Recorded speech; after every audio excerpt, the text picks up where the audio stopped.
आप तो उनकी जमीन ही छीनने के लिए उत्सुक हो गए और तैयार बैठे हैं कि उनकी जमीन छीन लें। कहते हैं कि किसानों के हक में है कानून, किसान कहता है मेरे हक में नहीं है। आप क्यों लाद रहे हैं उसके ऊपर इसको? हम लोग भी किसानों के लिए लड़ रहे हैं। हम लोग राज्यसभा, लोकसभा और संसद के बाहर भी किसानों के साथ कंधे से कंधा मिला करके खड़े हुए हैं। बहुजन समाज पार्टी के लोग उनकी इस समस्या में उनके साथ में डट कर खड़े हुए हैं। इन्होंने कहा था कि हम जो है जितने भी हम यहाँ पर धर्म का राज लाने का काम करेंगे। क्या यही धर्म का राज है कि ब्राह्मणों के ऊपर आप अत्याचार कर रहे हैं, दलितों के ऊपर आप अत्याचार कर रहे हैं, दलितों ब्राह्मणों को चुन चुन करके आप मरवाने और मारने का काम कर रहे हैं। कितनी हत्याएं ब्राह्मण समाज की हो गई इस दौरान में, गिनती नहीं गिन सकते हम लोग। एक दो हुई हो तो आपको गिनती गिनाई जाए, लेकिन आपको भी मालूम है किस तरीके से जब से 2007 में इनकी सरकार आई थी तभी इन्होंने अपना असली चेहरा दिखा दिया था कि ब्राह्मण समाज के कितने बड़े विरोधी हैं। रायबरेली में 5 नौजवान साथी हम लोगों के, जिनको कह दिया इन्होंने दुर्दांत अपराधी हैं, उनके हाथ काट दिए गए, पैर काट दिए गए और गाड़ी में डाल के जिंदा जला दिया गया। उनकी झोपड़ी भी जला दी गई और उनके मंत्री कहते हैं वहीं पर बैठ करके अपनी पीठ ठोक करके ये ब्राह्मण समाज के जो ये हैं ये बहुत बड़े अपराधी लोग हैं और ये ऐसे अपराधी हैं कि इनका यही हश्र होना चाहिए था। हम उनके घर गए परिवार वालों से मिलने के लिए, उन लड़कों के घरों में झांक के देखा। जब हम रायबरेली गए और वहां गए तो हमने सोचा कि ये तो बहुत बड़े अपराधी बता रहे हैं, इनके पास तो धन दौलत बहुत होगी। लेकिन घर के अंदर जब गए तो घर नहीं था, 10 बाई 10 फीट की झोपड़ियां थी। 5 जो नौजवान साथी थे उनके पास घर में कुछ भी नहीं था सिवाय झोपड़ी के। उस झोपड़ी को भी इन्होंने आग लगाने का काम करा था। परिवार वाले झोपड़ी के बाहर बैठ करके रोने बिलखने का काम कर रहे थे। ये वो सरकार है जिसने गोरखपुर में वहां के वरिष्ठ अधिवक्ता और उन्होंने सिर्फ जो है राजेश्वर पांडे जी, उन्होंने आवाज उठाने का काम किया, मुखर होकर के बोलने का काम किया। वरिष्ठ अधिवक्ता थे, उनको गोलियों से भून दिया गया। इतना ही नहीं, बिकरू कांड के बहाने जो कानपुर में हुआ, उन्होंने एक दो नहीं सैकड़ों ब्राह्मण समाज के लोगों के ऊपर हमलावर हो गए। इन्होंने हत्याएं तो लाइन से कर दी, वहां पर एक दो को नहीं मारा, वहां पर तो प्रहलाद दुबे, प्रवीण दुबे, अमर दुबे और जितने भी थे जिनको पकड़ के मार सके उनको तो गोलियों से भूनने का काम कर दिया। और क्या कि ये भी उसमें शामिल थे। ये भी नहीं देखा कि उसमें कौन से लोग, तो मुंबई में कुछ थे, कुछ हरियाणा में था एक लड़का 17.5 वर्ष का, उसको वहां से उठा लाए और ला करके टावा के पास कहा कि हम पकड़ के ला रहे हैं, और गाड़ी फिसल गई और गाड़ी फिसलने से ये बाहर निकला और भाग रहा था तो इसने गोली मार दी और उसके 6 गोलियां मार करके उसको वहीं पर ढेर करने का काम किया। इतना ही नहीं, कमलेश तिवारी, इस कांड के बाद तो जितने भी ब्राह्मण समाज के मजबूत लोग थे जहां भी थे कानपुर के इर्द गिर्द, उन सबके नाम डाल दिए। कहा कि अज्ञात में नाम डाल दो, 100 लोगों के नाम डाल दिए। कहा चाहे कानपुर के पास के ब्राह्मण जो मजबूत ब्राह्मण हैं उनको, उनकी ये मौका जाने मत दो हाथ से, उन सबके नाम उठा करके इस लिस्ट में डाल दो और उनके खिलाफ FIR दर्ज करके उनके खिलाफ एक्शन लेने का काम करो। और चाहे वो कानपुर के हों, चाहे वो फैजाबाद के हों, चाहे वो लखनऊ के हों, चाहे वो उन्नाव के हों, फर्रुखाबाद के हों, कन्नौज के हों, हरदोई के हों, जो भी जिले आसपास के हैं उसमें मजबूत ब्राह्मण किसी को जो लोग रहते हैं उनको पकड़ करके और ठिकाने लगाने का काम करो। कमलेश तिवारी को इसी वजह से ढूंढ करके, कमलेश तिवारी तो हिंदू पार्टी चलाता, एक हिंदू पार्टी के नाम से चलाते, लेकिन मुखर थे। ब्राह्मणों के ऊपर जो अत्याचार हो रहे थे उसके लिए आवाज उठाने का काम किया, उसको गोलियों से भून दिया गया। विवेक तिवारी ये एप्पल कंपनी में नौकरी करते थे और अपनी गाड़ी से घर वापस लौट रहे थे। लखनऊ राजधानी जो है वहां पर रोका गया और नाम पूछा गया और उसके सीने में गोली मार दी गई, वो वहीं पर मर गया। इतना ही नहीं, राकेश पांडे नाम का एक व्यक्ति जो कि अपने माता पिता को कोरोना में बीमार थे, मरणासन हालत में थे, उनको देखने के लिए, उनकी देखभाल करने के लिए वहां पहुंचा था। उन्होंने कहा नहीं नहीं, इसको भी कानपुर के नाम पे जोड़ दो, और इसको घर से उठा ले गए। माँ बाप निरखते रहे, उसको ले जा करके कंटोनमेंट में ले जा करके वहां गोलियों से भून दिया गया और कहा गया कि इसका इनकाउंटर हो गया। ये तो बहुत बड़ा दुर्दांत अपराधी था। गाजियाबाद में शुभम त्रिपाठी, विक्रम जोशी पत्रकार थे। वो पत्रकार जो थे वो निर्भीक पत्रकार थे। उनको भी जब जैसे ही मौका मिला एक दूसरे मामले में घेर करके उनकी भी हत्या कर दी गई।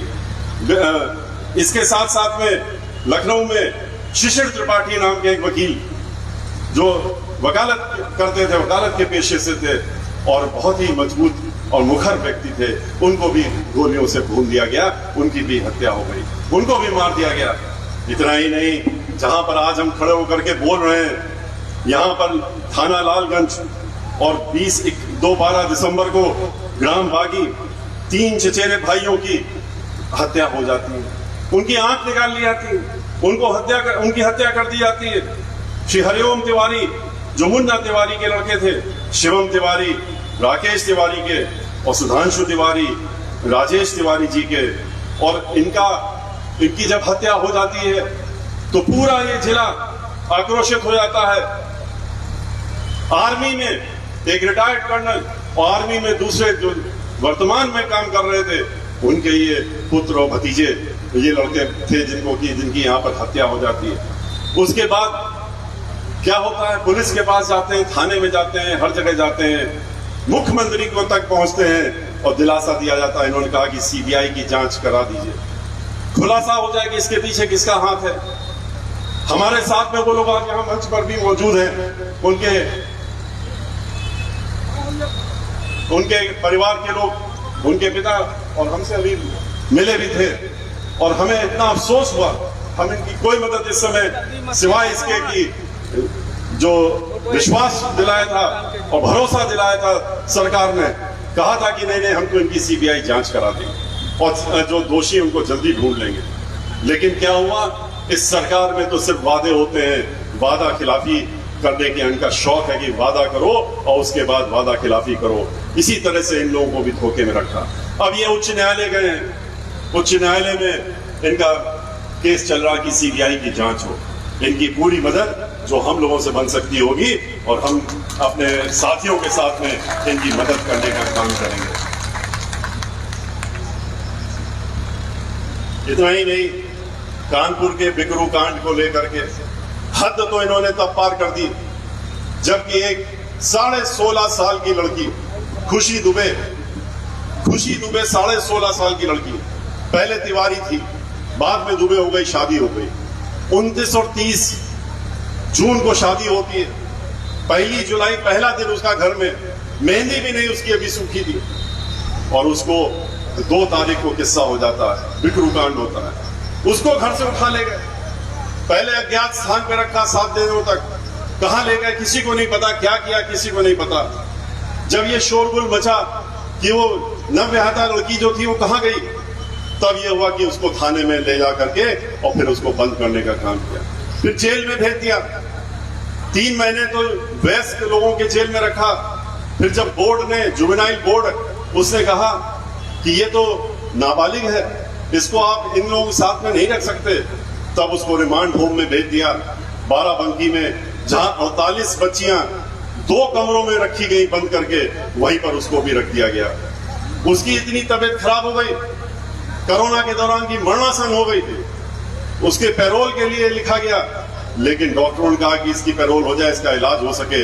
लेकिन उत्तर प्रदेश में जो लखनऊ में बैठ के सत्ता चला रहे हैं, उनका कहना था कि ये ब्राह्मण की बेटी है, इसको छोड़ना नहीं है, ये अगर मरना है तो जेल के अंदर मर जाए, इसको बाहर नहीं निकलने देना। उसकी बेल नहीं होने दी। उसके बाद जब उसकी बेल उच्च न्यायालय में लगी तो उसकी बेल उच्च न्यायालय में ना होने पाए, इसके लिए पूरी ताकत लगा दी और देखा कि इसकी बेल तो हो ही जाएगी। इसकी तो 1 दिन की विहता लड़की थी, इसके हाथ में कोई बंदूक और गोली तो थी नहीं जो उसने चलाई थी, तो इसको कैसे रोका जाए। तो जहां पर रिमांड होम में बंद है, उसकी अधीक्षिका से एक फर्जी सर्टिफिकेट लिखवाई न्यायालय के नाम पे, और उसमें यह लिखवाया कि जो 47 लड़कियां वहां बंद हैं वो कहती हैं कि ये लड़की हम लोगों से कह रही थी कि अगर हमको छोड़ दिया गया, अगर हमको बेल मिल गई तो हम बाहर निकल करके खुशी दुबे एक बहुत बड़ी दुर्दांत अपराधी बन जाएगी और हम अपराधी होकर के फिर हम तुम लोगों को भी नहीं छोड़ेंगे और हम बहुत अपराध करेंगे, इसलिए इसकी बेल नहीं होनी चाहिए। और इसी कारण से उसकी बेल खारिज कराने का काम किया, तब उनको संतोष मिला। इतना ही नहीं, दो महिलाएं जो और घर से उठा के ले गए थे, उसमें एक महिला तो घर में काम करती थी, उसको भी ले गए, पति को मार दिया, इस लड़की के पति को मार दिया, लेकिन उसको भी उठा ले गए। और उसको ही अकेले नहीं ले गए, उसके साथ में उसकी 3 साल का लड़का बच्चा, छोटा बच्चा, और 6 साल की लड़की, उसको भी जेल में ले गए और वो भी अंदर उसको बंद कर रखा है। ऐसी सरकार जो कहती है कि इनके ऊपर इतनी दफाएं लगा दो, 50 से ज्यादा ब्राह्मण समाज के लोगों को वहां पर बंद करके रखा हुआ है इसी कांड के नाम पे, और सारी धाराएं जो आईपीसी में हो सकती हैं वो लगाने का काम किया है कि ये बाहर निकलने ना पाए, इनको जेल में ही सड़ने दो। और ये बच्चे जो अंदर बंद हैं, इनको वहीं पर बड़े हो जाने दो, धीरे धीरे इनको वहीं व्यस्त होने दो, इतने साल तक इनको बंद करके रखो। ऐसी इनकी सोच, और खास तौर से ब्राह्मण समाज के होने के नाते इस तरह की सोच है। इतना ही नहीं, इनकी यही सोच दलित समाज और हमारे भाई बहन जो वहां पर हैं उनके साथ भी ऐसी सोच है। देखा नहीं आपने किस तरीके से हाथरस में एक दलित समाज की बेटी, हम लोगों की बेटी के साथ में वहां पर रेप होता है। रेप होने के बाद, बलात्कार होने के बाद जब वो मर जाती है तो उसके बाद उसके शरीर को, मृत शरीर को भी उसके परिवार वालों को नहीं देते हैं। मीडिया के लोगों को 2-2 किलोमीटर तक दौड़ा के भगा दिया, घर वालों को सिक्चों के पीछे बंद कर दिया, कर्फ्यू लगा दिया, और मुखिया दिल लखनऊ से बैठ करके निर्देश देते हैं कि देखो किसी भी हालत में इसका शरीर उनके परिवार वालों को नहीं मिलना चाहिए, क्योंकि जो लोग उसमें शामिल हैं उनके ऊपर उनका बर्दाश्त था और उनको बचाना था। उन्होंने कहा इसका शरीर नहीं मिलना चाहिए, इसका कोई पोस्टमार्टम नहीं होगा जैसा परिवार वाले चाहते हैं, इसको जबरदस्ती ले जा करके और इसको जलाने का काम करो। और उसके बाद पूरे प्रदेश ने देखा, देश ने देखा, और विदेशों में भी हम लोग शर्मसार हुए किस तरीके से रात में 2-2:30 बजे उसके शरीर को, उसकी मां को दर्शन भी करने नहीं दिए और ले जा करके उसमें मिट्टी का तेल डाल करके उसको जलाने का काम किया। ये वो सरकार है, ये वही नक्शे कदम पे चल रही है जो समाजवादी पार्टी का था। समाजवादी पार्टी का आप सब लोगों को याद है किस तरीके से कन्नौज के नीरज मिश्रा, एक नौजवान लड़का हम लोगों का साथी था, उसको उससे नाराज हो गए, इतना नाराज हो गए कि ये निर्देश दिया गया कि उसका कटा हुआ सर लखनऊ में हम देखना चाहते हैं। और लखनऊ में फिर उसका सर कटा हुआ, उसका शरीर कटा हुआ जो था कुएं में फेंका हुआ मिला। उसकी मां बिलखती रही, रो गई, रोते रोते मर गई, लेकिन उसका सर जो था वो लखनऊ भेज दिया गया था। ये वो अखबारों में भी निकला, मैगजीनों में भी निकला, सभी ने देखा था। इन्होंने अपनी सरकार में, समाजवादी पार्टी ने जब जब इनकी सरकार बनी, पहले भी और बाद में भी, तो चाहे ब्राह्मण समाज के लोग हों, चाहे दलित समाज के लोग हों, ये उनके हमेशा पहले ठिकाने पे रहे। 2012 की सरकार में तो मुखिया ने स्वयं कह दिया था अपनी मीटिंग में कि ब्राह्मण समाज का कोई काम नहीं होना चाहिए, इनका काम नहीं किया जाएगा, और ये अखबार में भी छप गया था। उसके बाद उसकी बड़ी लीपा पोती करते रहे। आज जब ब्राह्मण समाज इकट्ठा हो रहा है, जब एक साथ हो रहा है, एकजुट हो रहा है, इन अत्याचारों का बदला लेने के लिए तैयार हो गया है, तो फिर ये लोग कहते हैं कि नहीं नहीं, हम भी ब्राह्मण सम्मेलन करेंगे, हम मिश्रा जी के पीछे पीछे चलेंगे। लेकिन क्या हुआ, शुरुआत तो की थी एक दिन साइकिल चला करके, और ब्राह्मणों के नाम पे किसको लेकर के चले थे सबको मालूम है। और उसके बाद क्या हुआ, 1 घंटे बाद बंद कर दिया, कह दिया कि नहीं नहीं, हमें इनसे कोई लेना देना नहीं है, हमें इनसे कोई मतलब नहीं है, ये मिश्रा जी जाने जो कर रहे हैं, जो घूम रहे हैं प्रदेश भर में, इन्हीं को जाने दो। जो भारतीय जनता पार्टी है, भारतीय जनता पार्टी ने तो अपना, उनका क्या सोच है वो तो उन्होंने खुद ही कह दिया।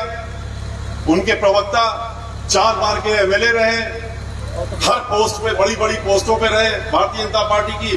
भारतीय जनता पार्टी क्या सोचती, क्या कहती है, वो कहते हैं अपने मुंह से। और वो कौन है, वो हरिद्वार दुबे जी, जो कि राज्यसभा के सांसद चुने गए। अभी 8 महीने पहले जब राज्यसभा के सांसद चुने गए, तो चुनने के बाद जब वो बाहर निकले मीडिया के लोगों ने उनको घेर लिया, कहा कि आप बताइए भारतीय जनता पार्टी की क्या सोच है ब्राह्मणों के बारे में। और ब्राह्मण तो पूरे प्रदेश का नाराज है और वो भारतीय जनता पार्टी के बिल्कुल साथ में नहीं आना चाहता है, तो आप क्या कहते हैं इसके बारे में, क्या करेंगे? उन्होंने कहा कि ये ब्राह्मण समाज के लोग ये ससुरे जाइए कहाँ, इनका तो हमारे साथ आयत पड़ी और जाइए कहाँ, इनका जाना कहाँ है, इनकी तो मजबूरी है कि इनको हमारे साथ रहना है। ये समझते हैं कि ब्राह्मण समाज को भी इन्होंने खरीद लिया। ब्राह्मण समाज का अपमान करते रहिए, ब्राह्मण समाज को आप मरवाते रहिए और फिर कहते हैं कि ये ब्राह्मण समाज जाएगा कहाँ। ये आप आस्था के नाम पे, धर्म के नाम पे ब्राह्मण समाज के लोगों को जो ठगने का काम किया है, ये भूल गए कि ब्राह्मण समाज के लोग बुद्धिजीवी हैं, भगवान श्री परशुराम के वंशज हैं। वो एक बार ठान लेंगे तो बड़े बड़ों को किनारे करने की ताकत रखते हैं और क्षमता रखते हैं, लेकिन एक बार सोचने की जरूरत है, एक बार ये तय करने की जरूरत है। और ऐसा नहीं कि करके नहीं दिखाया, उन्होंने करके भी दिखाया है पहले। और कब करके दिखाया? बहुजन समाज पार्टी के साथ में मिल करके दिखाया। 2005 और 7 की याद करिए, पूरे प्रदेश में हम गए थे ब्राह्मण समाज के बीच में, जैसे कि अभी हम आपके बीच में आए हैं। उस बार भी हर जिले में हम गए थे और जाकर के हमने ब्राह्मण समाज से कुछ बातें रखी थी। हमारे पास उसके पहले ब्राह्मण समाज के लोग आए थे, कहा था कि आप तो वकालत के पेशे में छोड़ करके अब राजनीति में आ गए, तो कुछ अपने समाज के लिए भी करिए। हमने पूछा कि क्या परेशानी है, तो हमको ब्राह्मण समाज के लोगों ने कहा कि आप देखिए तो राजनीति पे हम 0 पे पहुंच गए हैं, सिर्फ 5 एमएलए रह गए हैं उत्तर प्रदेश के विधानसभा में सन 2002 में, और आपको कुछ करना चाहिए। हमें जब हम राजनीति में आ ही गए तो हमारी भी जिम्मेदारी उठी कि हमारे परिवार में तो कोई भी राजनीति में नहीं था, ये आप सब जानते हैं। हमारे पिताजी तो मुख्य न्यायाधीश थे, उसके बाद गवर्नर रहे, लोक आयुक्त रहे। हमारे चाचा भी जो सगे चाचा थे वो हमारे सीनियर जो थे वकालत में, वो भी उच्च न्यायालय के न्यायाधीश हुए। हमारे सगे बड़े भाई भी उच्च न्यायालय के न्यायाधीश हुए। हम chairman bar council of UP रहे और वरिष्ठ अधिवक्ता के रूप में काम कर रहे थे। लेकिन राजनीति में तो जब बहन मायावती जी ने हमको महाधिवक्ता बनाया उत्तर प्रदेश का, और उसके बाद जब उन्होंने इस्तीफा दिया तो हमने भी इस्तीफा दे करके उनके साथ में कंधे से कंधा मिला करके खड़े होने का एक उनको वचन देने का काम किया था। और जो आज भी हम उनके साथ में खड़े हैं और अंत तक खड़े रहेंगे, क्योंकि हम जानते थे कि बहन मायावती जी के ये लोग छोटे मुकदमों में और चीजों में फंसाने की बहुत कोशिश करेंगे, लेकिन आप लोगों के आशीर्वाद से 110 मुकदमे इन्होंने दायर किए उनके खिलाफ, तरह तरह के, नीचे की अदालत से लेकर सर्वोच्च न्यायालय तक। लेकिन हर जगह बहन मायावती जी को 100% जीत मिली और उनके ऊपर एक नए पैसे का भी कोई इल्जाम कोई लगा नहीं पाया सर्वोच्च न्यायालय तक। लेकिन जब राजनीति में आई गए तो हमने अपने समाज के बारे में भी सोचना शुरू किया। बहन मायावती जी ने भी इजाजत दी कि जाइए आप अपने समाज के बीच में, और तब हमने अपने समाज में जब हम आए तो हमने कई बातें कही थी, पर 2-3 बातें बहुत महत्वपूर्ण थी जो दोबारा भी आज लागू होती है और वो दोहराना चाहेंगे। हमने कहा था कि आप अपनी ताकत को पहचानिए। आप 0 पे कह रहे हैं हम आ गए हैं, क्यों आ गए हैं? क्योंकि आप लोग अपने को पहचान नहीं पा रहे, अपनी ताकत नहीं पहचान पा रहे। आप 16% है उत्तर प्रदेश में, 25 करोड़ के लोगों में 16%, 3 करोड़ के ऊपर होता है, और फिर भी आप 0 पर पहुंच गए हैं, तो इसका कुछ तो गंभीर कारण होगा। और कारण यही है कि ब्राह्मण समाज के लोग एक साथ नहीं होते हैं, इकट्ठा नहीं होते हैं, एकजुट नहीं होते हैं, अलग अलग पड़ जाते हैं, अपना स्वयं का काम देखने लगते हैं। हमें ये मिला कि नहीं मिला, अगर नहीं मिला तो हम आपके साथ नहीं हैं, और मिल गया तो हम आपके साथ में हैं। समाज के बारे में सोचना बंद कर देते हैं, भूल जाते हैं, और उसी की वजह से इनको ये चोट पहुंचती है। तो इसलिए पहले तो आप अपने समाज के बारे में पूर्ण रूप से सोचना शुरू करिए। अपने को 16% मानिए, अपना बंटवारा बंद करिए। ये भूल जाइए कि हम 20 बिस्वा हैं, 16 बिस्वा हैं, 12 बिस्वा हैं, कानकुब्ज हैं, सनाट हैं, सरजूपारी हैं।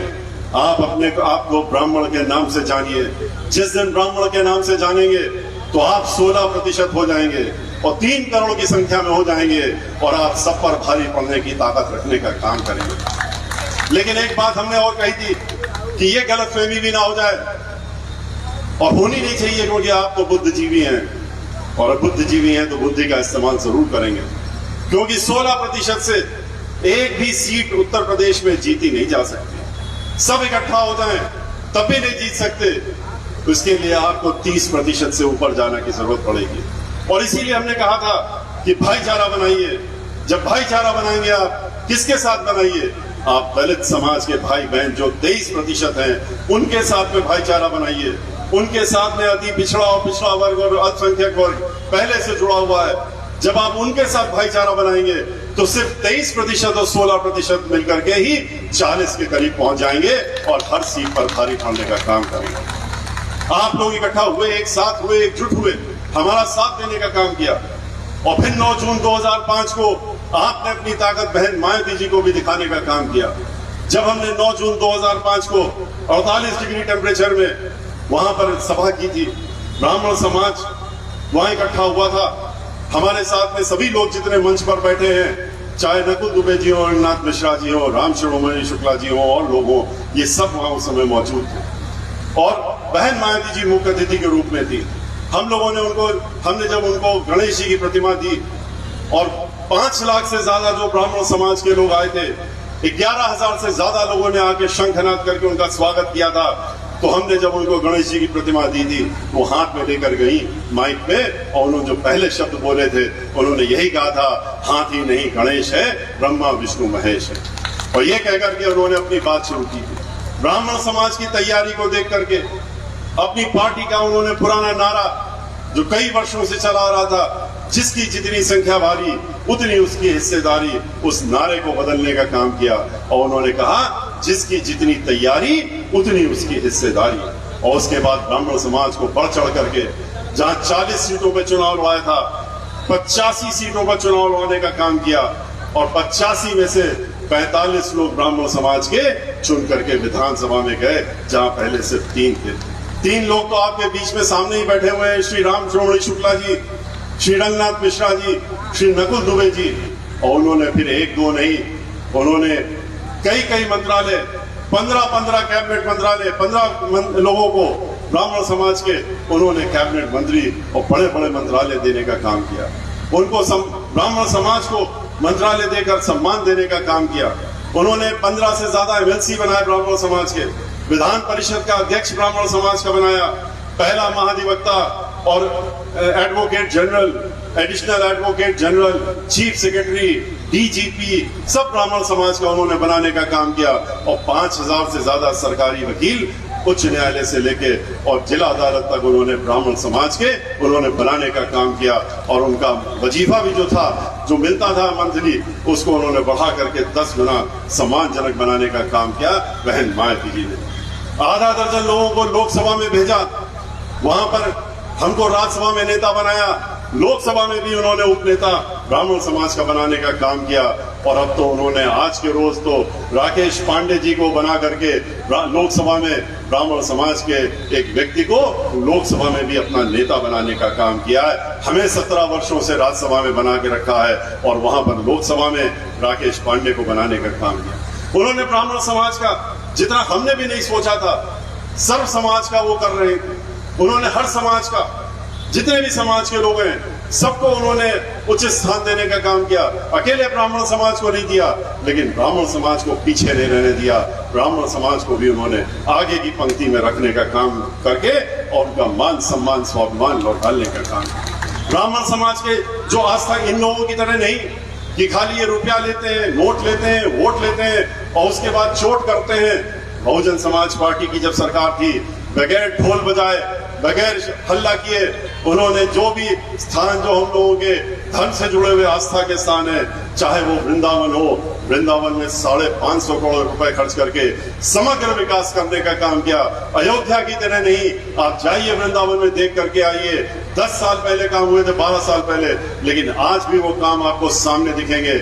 जितनी भी पंचकोशी से लेकर के जितना भी परिक्रमा का था, पूरा स्थल, जितने 13 किलोमीटर से ज्यादा वो स्थल बनाने का, रोड बनाने का काम किया। परिक्रमा के लिए कच्ची और पक्की सड़क बनाने का काम किया। पूरे वृंदावन में सीवर लाइन नहीं थी, सीवर लाइन बिछाने का काम किया। पानी जल की व्यवस्था नहीं थी, वो करने का काम किया। बिजली नहीं आती थी, बिजली घर बना के वहां पर देने का काम किया। लोग बुजुर्ग आते थे, बीमार हो जाते थे, उनके इलाज नहीं हो पाता था, उन्होंने मेडिकल कॉलेज, उन्होंने हॉस्पिटल बनाया, 100 बेड का आधुनिक हॉस्पिटल बनाने का काम किया, विधवा आश्रम बनाया, उन्होंने मेला देने का काम किया, गोवर्धन मेला को देने का काम किया, जिसके लिए 30 साल से लोग लड़ाई लड़ रहे थे, अनुरोध कर रहे थे सरकारों से कि हमको ये मेला घोषित कर दिया जाए। उन्होंने उस मेले को घोषित करने का काम किया। उन्होंने वहां का बस अड्डा नहीं था, बस अड्डा बनाने का काम किया। वहां पर टोल टैक्स लगता था, उसको खत्म करके और वृंदावन को एक नया स्वरूप देने का काम किया। जहां मां सीता रही थी बिठूर में, जहां वाल्मीकि आश्रम था, वहां पर महेश वाल्मीकि आश्रम और पूरे बिठूर को, जहां लव कुश पैदा हुए थे, उस पूरे क्षेत्र को समग्र विकास करा उन्होंने। और कानपुर में कोई भी जाए बिठूर में देख सकता है कि किस तरह का विकास बहन मायावती जी ने किया। अयोध्या में जो घाट बने सरयू घाट के, वो बहन मायावती जी द्वारा बनवाए गए थे, उनकी सरकार में बने थे। यहाँ पर वाराणसी में जितने घाट हैं, उनका सौंदर्यीकरण और नया रूप देने का काम, उसका काम भी बहन मायावती जी की सरकार में 2007 से 2012 के बीच में हुआ था। आज की तरह नहीं कि वाराणसी में अब वो मंदिर का रूप ही बदल दिया गया है। कल हम वहां गए थे, देख करके इतने अचंभित हुए कि क्या किया गया। जो मूर्तियां जो थी, प्राण प्रतिष्ठित मूर्तियां, जो मंदिर परिसर में जहां भगवान शिव उनके चारों तरफ थी, चाहे वो सरस्वती माँ की हो, चाहे वो पार्वती जी की हो, और चाहे वो और मूर्तियां हो, गणेश जी की हो, हनुमान जी की हो, तो उन सब मूर्तियों को वहां से, प्राण प्रतिष्ठित मूर्तियों को हटा दिया गया है। वहां से बरगद का पेड़, जिसमें कि ब्रह्मा विष्णु तीनों वास करते हैं, और ब्रह्मा विष्णु महेश तीनों वास करते हैं, हजारों वर्ष पुराना वो जो पेड़ था, उसको भी तोड़ दिया बुलडोजर लगा करके। और वहां पर बिल्कुल एक ऐसा बनाने का काम हो रहा है, कॉरिडोर बन रहा है, जिसमें कि दुकानें बनेंगी, ऐसी दुकानें बनेंगी जो कि बड़े बड़े उद्योगपति लोग आकर के बनाएंगे, और बना करके वहां मॉल की तरह दुकानें बन करके वहां आना जाने का काम शुरू होगा।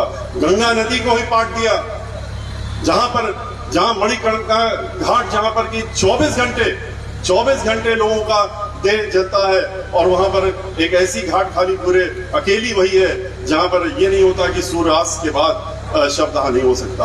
वहां पर 24 घंटे चलता है। उस घाट को ही उन्होंने ध्वस्त करने का काम कर दिया है। वहां पर गंगा पाट दिए, जितना मलबा था सैकड़ों मंदिर तोड़ते हुए चले गए, और तोड़ करके वहीं पर उन्होंने मलबा डाल करके उस गंगा नदी जो आ रही थी, चंद्राकार थी, उसको ही बदलने का रूप कर दिया है। और अब चंद्राकार नदी, वहां पर गंगा नदी नहीं रह गई, घूम करके आएंगी। उसको एक पर्यटन स्थल बनाने का, जैसे कि एक घूमने फिरने की जगह बनाने की योजना चल रही है। मंदिर का स्वरूप खत्म करके हजारों वर्षों से जो एक पौराणिक रूप था वहां पर, वो समाप्त होने का काम इन लोगों ने कर दिया है। आज ये देख करके बहुत अफसोस हुआ, और इस बात का ज्यादा अफसोस हुआ कि ब्राह्मण समाज के लोग जो, और खास तौर से जो पूजा पाठ करते हैं, जो ऋषि हैं और जो और लोग हैं, वो लोग क्यों चुप हैं? जो महंत हैं वो सब चुप हैं, और ब्राह्मण समाज के अन्य लोग भी क्यों चुप हैं? वो आवाज क्यों नहीं उठाई उन्होंने कि ये क्या हो रहा है बाबा विश्वनाथ के साथ में? कुछ तो उनको बोलना चाहिए था। ये अफसोस इस बात का भी हमको है। लेकिन ये वो सरकार है कि वो जानती है कि आपके बीच में फिर से आएंगे, जब चुनाव आएगा फिर से आपके बीच में आएंगे, फिर से आपको प्रलोभन देंगे, फिर से आपके धर्म के नाम पे वोट मांगेंगे, और एक नया मुखौटा लगा करके आ जाएंगे, और फिर आप उनके प्रलोभन में आ जाइए और उनको वोट देने का काम करिए। बहन मायावती जी ने आपको सम्मान दिया, मान सम्मान दिया, और आप, इन्होंने क्या किया? उस सम्मान को छीनने का काम किया। इसलिए आपको ये जरूरी है कि इनका असली चेहरा पहचानिए, इनका असली रूप देखिए, और इनका जो मुखौटा है, जो चेहरे के सामने लगा रखा है, उस मुखौटे को आप उखाड़ के फेंकिए। आज हर कोई परेशान है, खाली महिलाएं, खाली किसान नहीं, जो बेरोजगारी है, जितने काम धंधा करते थे उनके वो बंद हो गए नोटबंदी के बाद, जीएसटी के बाद, वो लोग परेशान हो गए। मजदूर परेशान है, टीचर परेशान है। आपने देखा किस तरीके से हमारे साथी, जिन्होंने पूरे उत्तर प्रदेश में अपने साथियों से कहा है, और संरक्षक हैं वित्त विहीन कॉलेजों के, उन्होंने अपना दुख दर्द बताया उनको। उनकी बात सुनने के बाद हमने बहन मायावती जी से इनको मिलाने का काम किया। उन्होंने जब इनकी बातें सुनी तो उन्होंने कहा, इसमें कोई ऐसी बात ही नहीं आपने कही है जो नाजायज हो, सारी की सारी आपकी जायज मांगे हैं। और इसीलिए जैसे ही हमारी अब की बार सरकार बनती है तो हम इन टीचरों को लाठी डंडे खाने के लिए नहीं छोड़ेंगे। आप लोग सब्र करिए, अब 6-8 महीना लाठियां मत खाइए, अपना 6-8 महीना और अपना आप गिनिए।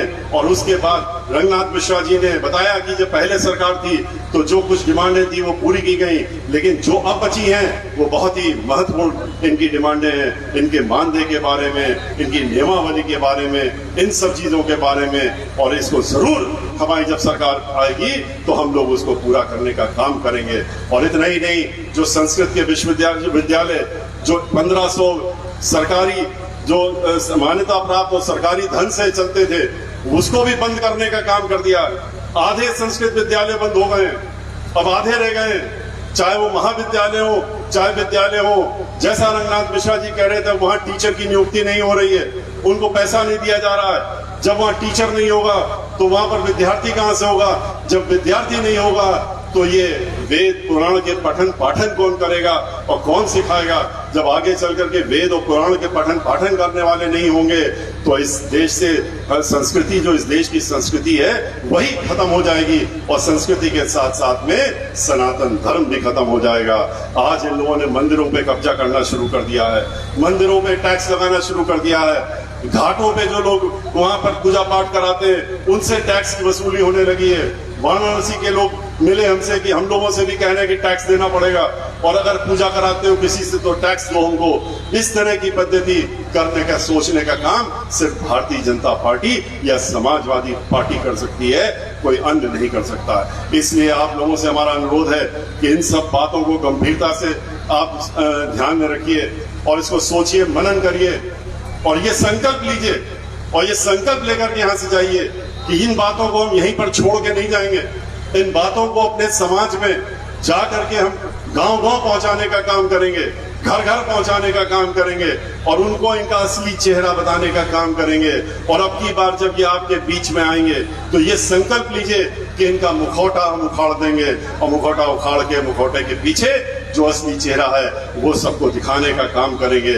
और अब की बार पूर्ण बहुमत की सरकार बना करके 2022 में हम लोग अपनी पूर्ण बहुमत की सरकार जो 2007 में बनाई थी उससे भी ज्यादा वोटों से जीत कर, उससे ज्यादा भी सीटों से जीत करके बहन मायावती जी को उत्तर प्रदेश का 5वीं बार मुख्यमंत्री बना करके इस प्रदेश में दोबारा से कानून का राज कायम करने का संकल्प लीजिए। कानून द्वारा कानून का राज सिर्फ बहन मायावती जी चलाना जानती हैं और उसके लिए चाहे उनको अपने खुद के भी मेंबर ऑफ पार्लियामेंट को अपने घर में बुला करके अगर उसने कानून हाथ में लिया था तो उसको जेल में भिजवाने का काम करने की हिम्मत सिर्फ बहन मायावती जी रखती हैं और कोई नहीं। इसलिए आप इन सब बातों को ध्यान में रखते हुए आगे बढ़ने का काम करिएगा, बस यहीं पर मत छोड़ दिएगा। इसका दोबारा से अनुरोध करते हुए मैं आपसे विदा लेता हूं। जय भीम, जय भारत, जय परशुराम।